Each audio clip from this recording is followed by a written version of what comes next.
Warning, the following audio transmission will forever change your outlook on society. You will no longer believe the narrative. You are about to wake up and see things for what they really are. News, facts, and opinions. This is the Doom Daily Show. Ladies and gentlemen, welcome to the Doom Daily Show. I am your host, Jester Dooms. The email, doomdailyshow@gmail.com. The website, www.jestersvoice.com. Go there, buy an Apocalyptic Apparel t-shirt. Leave us an audio message using the button at the top of the screen. Everywhere on social media, at Jester Dooms. Good morning, everybody. It's a lovely morning. It is April 22nd, 2026. I hope everybody is having a lovely hump day. Yeah, a lovely hump day, because that's what it is. It's Wednesday, hump day. You're officially halfway through the week, and I hope your week is going well. Yeah. My Tuesday was very uneventful. Not so much going on, you know? Not that I'm continuously craving excitement, but not that much going on. You know, I don't know if I've mentioned this on the show. I probably did. Been out doing a little bit of door dashing here and there, just kind of out of, not for the sake of needing money, but for the sake of kind of boredom, right? I've got all these homestead projects going on. I have all these things going on, and I'm really kind of like at a standstill where I can't take big bites out of things, right? So it's like, I've got a bunch of work to do down over the hill, but it's like, do I go all the way down there, fire up machines, get out all the tools, and do all this shit to fuck around for a few hours and then bring it back up the hill and put it all away and then go pick the kids up? Like, do I do all that work for a little bit of work? Or does this, kind of like, maybe I'll turn on this app and just go drive around for a little bit, have some fun driving around, get to be out, get to be social, talk to some people, make a little cash. Like, yeah, that sounds a little bit better. So I've been doing that every once in a while. And yesterday I was out doing that and ran into like a weird complication. And the complication was there was an order to pick up from a fast food restaurant. I go there, follow the navigation. I get there. I go in. They say there is no order. Now, there's two of these fast food restaurants in town. And I'm in there and they're like, we don't have this order. And I'm like, this is where it told me to go. Did the customer cancel the order? And they're like, we don't know. We don't see anything. So I call the customer. I'm like, hey, I'm here at the store. They said they didn't get an order from you. Did you cancel it? They said, no. They said the payment went through and everything. I said, okay. I said, well, this is what I'm going to do. I said, I'm going to let you talk to the lady here so she could explain the situation. She goes, I think that they put the order in at the other store and sent him here. And they're going back and forth. I was like, you know what? I'm going to make this easier. I'm going to just pay for your order and bring it to you just to fix this fuckery. Well, not only did the lady give me cash when I got there for the order, but then gave me a really huge tip on top of it for the confusion. So it was like kind of a win. It was a big gamble to do that, but it was a win-win because I got more than I would have got from the simple dash, In fact, it was just over double what I would have gotten. So it was pretty good. But yeah, and then, so went and did some dashing yesterday for the fun of it. And then came back to the house. We made some taco salad. Taco salad's good with turkey instead of beef or chicken. So I had turkey taco salad. Took the kids out for a snowball. Went and got some snowballs. I got a pina colada. Because it's like one of the only ones you can get that doesn't have dye. Like they have like sections like these ones don't contain dye. These ones are sugar free. I was like, well, up for the pina colada. That sounds good. So basically went and paid a bunch of money for some ice that's got some flavoring on it. It's a good business system. What those guys got going on with the snowballs. And yeah, I mean, that's relatively about it. Did a live over on social media. If you guys aren't following me on social media, you should do that. You can come into the lives, check me out, do things like that. Hang out, shoot the shit, give us future show ideas. Yeah. It's kind of mind-blowing how days can go just tra-la-la-la-la and nothing happens. Then the next day it could be like, whoa, these just explosions of chaos. And yesterday was kind of like a tra-la-la-la-la day, Contractor did not show up yesterday. So there's that. So just, waiting on the contractor to get here and Maybe he'll be here today. My plans for the day is I have to. My wife My wife took the kids to school, and she's going out of the area to go visit a friend for her birthday. Okay, it's fine. And then I have to go into work later tonight. So during the daytime here today, whenever I get up and fully motivated here, I have to help my dad put a new floor in his RV bathroom, which I'm not excited about in the least because he just makes things way more complicated than what they need to be. And I'm a very capable person, and I'm very handy. I can do a lot of different shit, but in no way, shape, or form do I consider myself like a professional at most of the things that I do.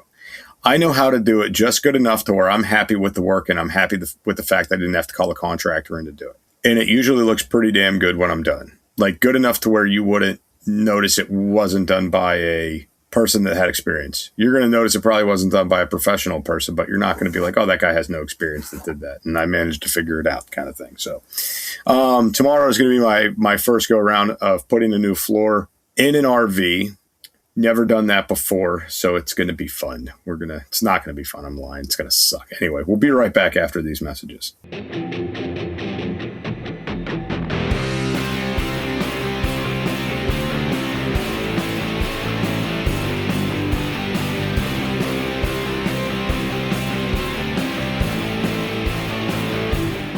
Jester from It's Doomsday Podcast and the Doom Daily Show here. Do you ever find yourself overloaded with way too much information? Too many logins, too many passwords, too many websites for stuff you like? Yeah, I'm the same way. You don't have to worry about that with the Doom Daily Show and It's Doomsday Podcast. Let's make it simple. Just visit linktree.com/JesterDooms. Add it to your bookmarks. That way, when you need to find the right information, it's right there, under a tap of your finger or a click of your mouse. Go to linktree.com/JesterDooms. Get it, got it, done. Remember, no one has all the answers, but this will provide you with a place to start. linktree.com/JesterDooms.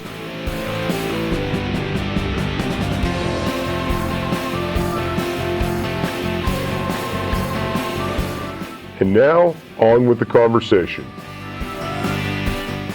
And here's Jester.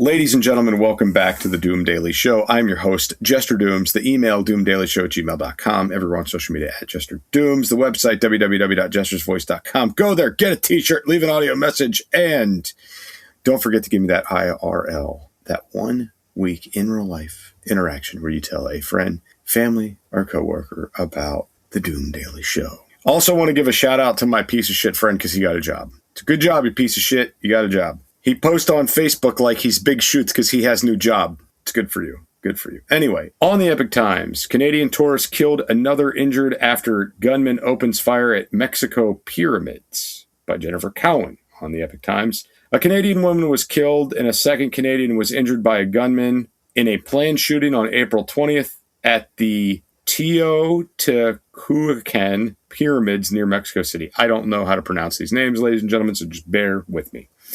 Local news footage appeared to show an armed man firing from the summit of one of the pyramids, which is among the country's most visited tourist attractions. So if you didn't see this, this was kind of all over the news. It was on social media. It was floating around everywhere. So if you didn't see this, you must be living under a rock. A number of gunshots rang out while people ducked and ran for cover.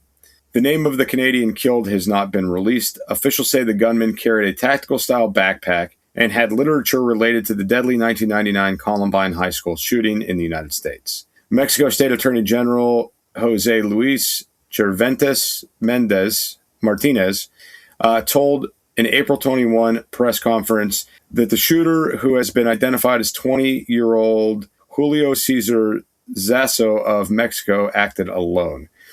The Attorney General's office confirmed in a statement that 13 people, including Canadian Delacia Lee DeYoung, were wounded. The 29-year-old sustained a gunshot wound in her upper back, the Attorney General's office said. So, oh, God. We talked about April being the darkest month in history. Now it's very interesting to me and very weird all at the same time that this man would have had literature related to the Columbine shooting. Okay.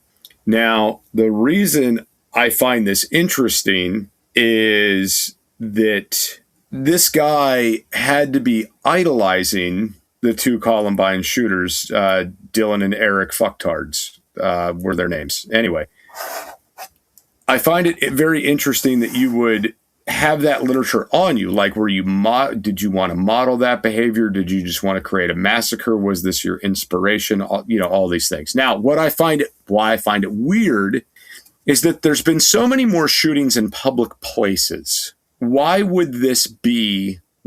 It's weird that you would have this specific literature on you, something related to Columbine, right? I mean, you got to think of the public shootings that we had that were outside of a school setting, that were in recent history that weren't that long ago. Stephen Paddock in Vegas, the nightclub shooting in Florida, the Colorado shooting in the theater. So there's been massacres in public places at venues.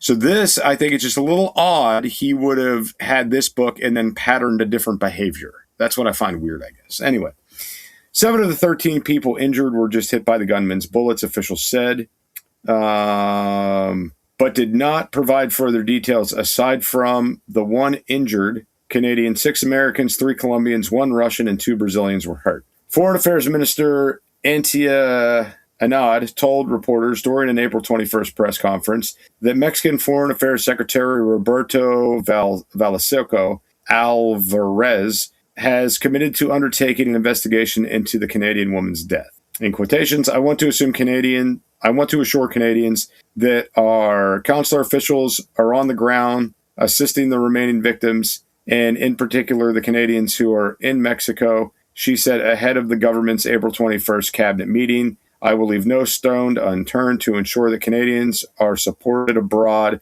and that this investigation uncovers facts relating to the murder of a Canadian citizen on Mexican soil. As you should, because that's going to be the biggest highlighted thing. Canadian goes to Mexico and gets shot. That's not good for tourism. That's not good for business. It's not. So clearly you have some fucking damage control to do you not? Now, what I find to be a little bit interesting and a bit weird is that you had people there that were injured from other countries. The fact that you're just highlighting Canada is weird. You had Colombians in there, you had U.S. citizens in there, you had a Russian in there. But I understand the Canadian was the one that sustained death. But it's weird that you're highlighting this one and making the other nations and people of their nations kind of insignificant and second best because they did not get killed. Anyway, moving on.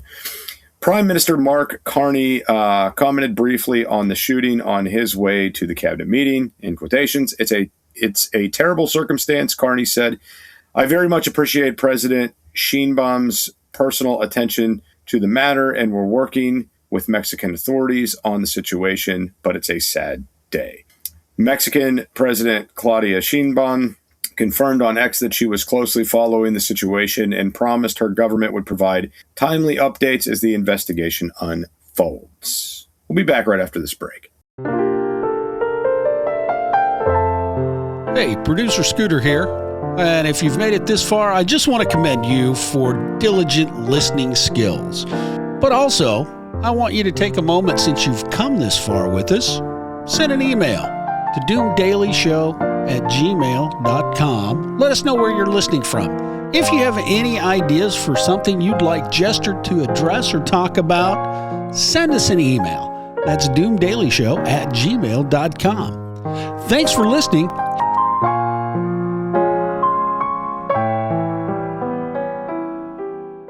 Ladies and gentlemen, welcome back to the Doom Daily Show. I'm your host, Jester Dooms. The email, doomdailyshow@gmail.com. You know the rest. So, shooting details. The details of this Mexican massacre. If you want to call it that, then I don't know. It could be cool.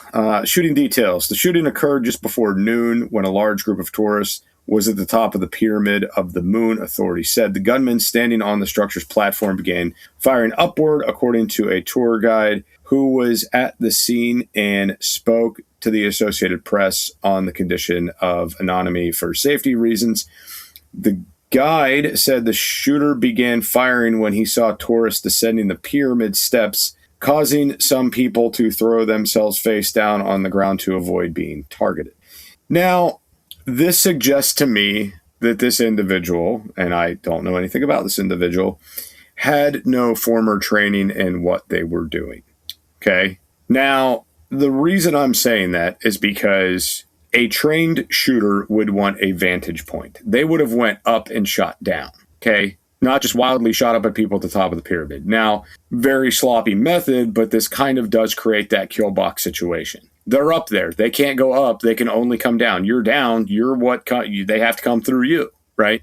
So very sloppy, untrained mentality, in my opinion. So I don't look for anything to really come out that this guy was like former military or served or anything of the sort. But we'll see. We'll see. Police officers providing security at the archaeological ruins responded to the sounds of gunfire, followed shortly after by a National Guard unit. Mexico's Secretary of Security and Citizens Protection, Omar Garcia Harfuch, said in a statement that the gunman took his own life after being surrounded by security forces. Security officials later found a gun, a knife, and ammunition at the scene.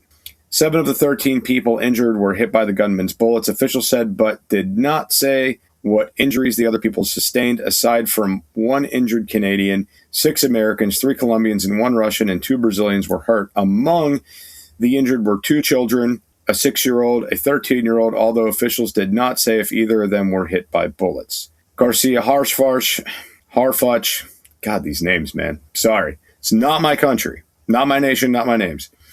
Said the presence of the National Guard would be increased in the area. The area prevent inspections and access controls would be reinforced and surveillance systems would be strengthened in response to the incident. Teotihuacan's pyramids are a group of massive structures situated on the outskirts of Mexico City that were built by 3 different ancient civilizations. So, all right. My shitty analysis, my shitty opinion. I want to know, first off, if this individual was a citizen of Mexico. I think he would have to be. To be toting around a firearm, you're not going to get that across the border, I wouldn't think. But maybe. We'll see. I'm willing to bet, like I said, this guy's not former military in any capacity. I'm willing to bet. I'm also willing to bet we're going to find out about some serious psychological disturbances within this man. Willing to bet that. And then I'm going to go back to what I said on yesterday's show about the red flag gun laws and things like that, because, woo, buddy, having literature on your person related to one of the worst, if not the worst, mass school shootings we've had in my lifetime in this country, having literature related to that while you're trying to carry out a mass shooting, dude, no, this man was disturbed. And they are going to try to link this. These experts that are going to come in and first off, let me preface this. I said it was fucking shooting season. I said it was coming. We go through the shit yearly. April's the darkest month in history. The writing's on the wall. People know the shit's coming. And the psychologists and the therapists, all these people they're probably over there having a field day right now. And I look for a lot of mental health things to start coming out in the near future here.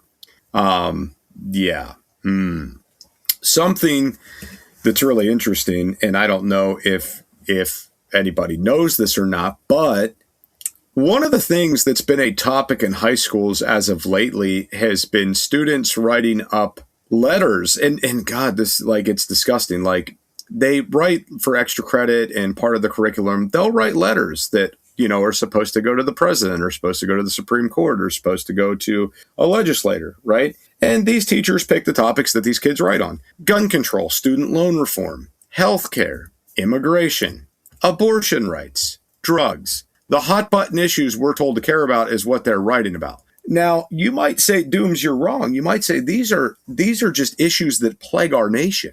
And that's why it's important that these high school age students know about these things. Now, I'm going to give you a hypothetical. Hypothetically, if the government had nothing to do with abortion, would the students be writing about it? Probably not. If the government was not in control of what ultimately happened with student loan debt and forgiveness, would it be a topic? Probably not. Certain things like drugs, it's a hard one. Drugs are illegal. A lot of people are affected by drugs. It's a hot topic.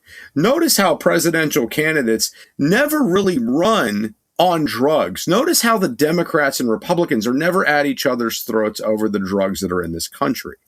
It's usually a very simple thing, like we should legalize weed. No, we shouldn't. Yes, we should. No, we shouldn't. That's usually the back and forth. But when it comes to like, we got to get meth and fentanyl and these things off the street, very few candidates are like, hey, I'm making that my mission when I'm in there. We are banning drugs from this nation. We're getting them out. We're getting them gone. All drug dealers getting life in prison. The end. We're changing the laws. If you get caught dealing drugs, straight to fucking jail. You don't come back out. The end. Like, you don't see these kind of things. Because they know it's not something that they can run on. But they know the other issues are. Now, the other topic, gun control debate.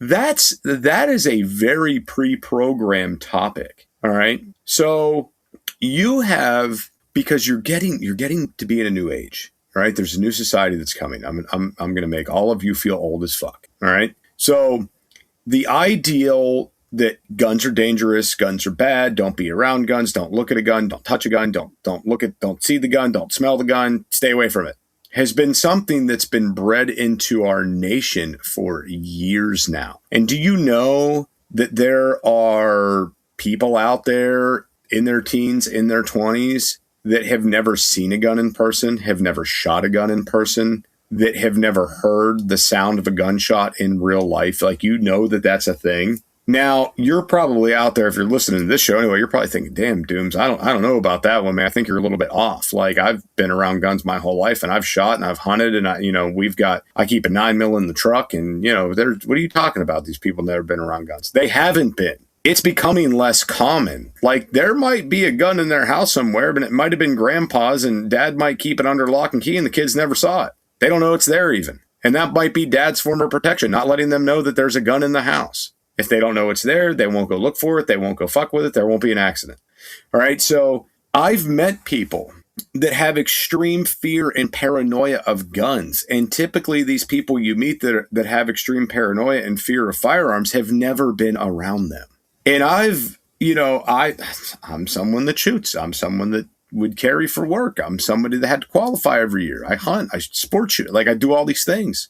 I shot a competition one time. Didn't do too bad. Wanted to do more. Didn't have the time. Just the reality is, like, that's a big part of my existence. I like the guns. And, when I'm meeting someone new or just shooting the shit with somebody, I bring out to them. I was like, you shoot? You go to the range or anything? Like, oh, no, I never shot a gun before. It's like, really? Like, oh, yeah, I never have. I'm like, huh, interesting. That's interesting. And they're like, what? I'm like, I don't know. I've been shooting since I was a kid. It's just weird. You're 40 and you never held a gun before. It's just odd to me. Like, well, I think it's odd you shot when you were a kid. Yeah, maybe. But in my neck of the woods, that was normal. But here we go. They're coupling these debate letters with the darkest month in history because there's things in the media, because it's going to pre-program. So they could write these letters up and put passion into it, why guns are bad, all these things. And then when they graduate, they have a stance. That's what that is. It's pre-programming. Don't you think it's coincidental at all? Well, no. Let me rephrase this. Don't you think it's a little ironic that April is the darkest month in history? This is when shooting season starts. We have all this stuff in the media. You have these kids coming out of high school, turning 18, graduating, about to go out in the real world, and they're given these topics to write about. As they're old enough to catch the news and understand what's going on and form opinions of their own, as they're about to be cut loose in the real fucking world. Don't you think it's odd? So what's really interesting in the whole thing is that, a lot of these kids grow up watching movies where guns are glorified on the big screen, watching their favorite action heroes shoot guns. Like, not just regular guns either, like big badass machine guns, like shit that they could never get their hands on in the real world. That's what it is. So you glorify these firearms to these kids, and you have celebrities out there making millions of dollars off of movies where they're shooting people and they've got all these crazy guns and everything. I mean, and before you think like, well, Dooms, that's not really the case in all the movies that these kids are watching. First movie First Fast and the Furious movie, Paul Walker, Vin Diesel. Were there not people shot and killed in that movie? Yes. Go back, remember. There was. All right? Let's move on to the Transformers movies. How much firepower were the Autobot? How much firepower did the Autobots have? And then who came in? Sector 7. And how much firepower did they have? And then they were working directly with the military, who had all kinds of firepower, right? Then you go into, other movies that are appealing to kids, like all the Marvel movies, okay? Tony Stark's suit was a fucking weapon. Always defending himself against whatever. They never talk about the body count in these movies. They never do, right? But it's always glorified. Action, craziness, guns, bang, bang, bang, and then the military at the end. If you want a life that this is this cool, when you turn 18, join the military. It's all pre-programming. It's all subliminal messaging. It all is. So at the end of the day, you glorify these guns on screen as these kids are growing up. They form their opinions as they're told to do so in high school. They come out into the real world and they got a decision to make. Do I want to go be like the guy that worked with Tony Stark, sit with him on the Humvee and bullshit with him and then you try to rescue him? Like, that sounds cool. I want to join the military. Or do you go a completely different route? You say guns are bad. I'm going to drive an electric car. And you know what? Crack should be legal because crackheads have rights too. What do you do? What do you do? Anyway, that's about all the time we have for today. Producer Scooter, if you would be so kind to hit that button, guys. And don't forget to like, share, and subscribe. We'll be back here tomorrow for another excited episode of The Doom Daily Show. We're out of here. News, facts, and opinions.